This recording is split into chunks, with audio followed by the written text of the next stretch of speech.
Hi, this is John from Apollo Sprayers. Today we're going to disassemble the 7500 atomizer spray gun. Let's get started.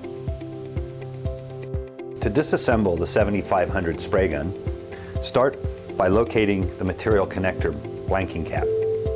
In this case, it's located on the top of my gun, so I'm going to take my multi-tool and loosen that off and remove the cap. Next, I'm going to start by disassembling the spray gun from the rear of the spray gun forward. So the first thing I'm going to take off is my material adjustment screw. Next will be the needle return spring. Then if I pull the trigger, I can grab the needle with my fingers and pull the needle out.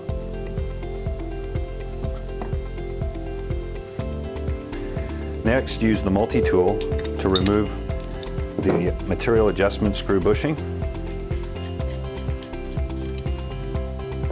And behind that, the valve spring. And finally, pull the trigger one more time, and that'll allow you to remove the actual valve itself. Now moving forward, we're going to take apart the front end of the spray gun.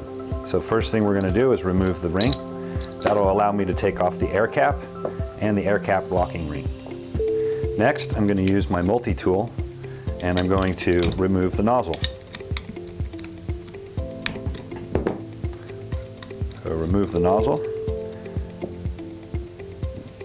That leaves this whole assembly then, which will just come right off the front of the spray gun. Sometimes it's necessary to remove the air cap seal here, in which case locate the slot on the side with your finger and then use the multi-tool to pry that off. That's the air cap seal. Then there's the air distributor plate, and finally the fan control ring.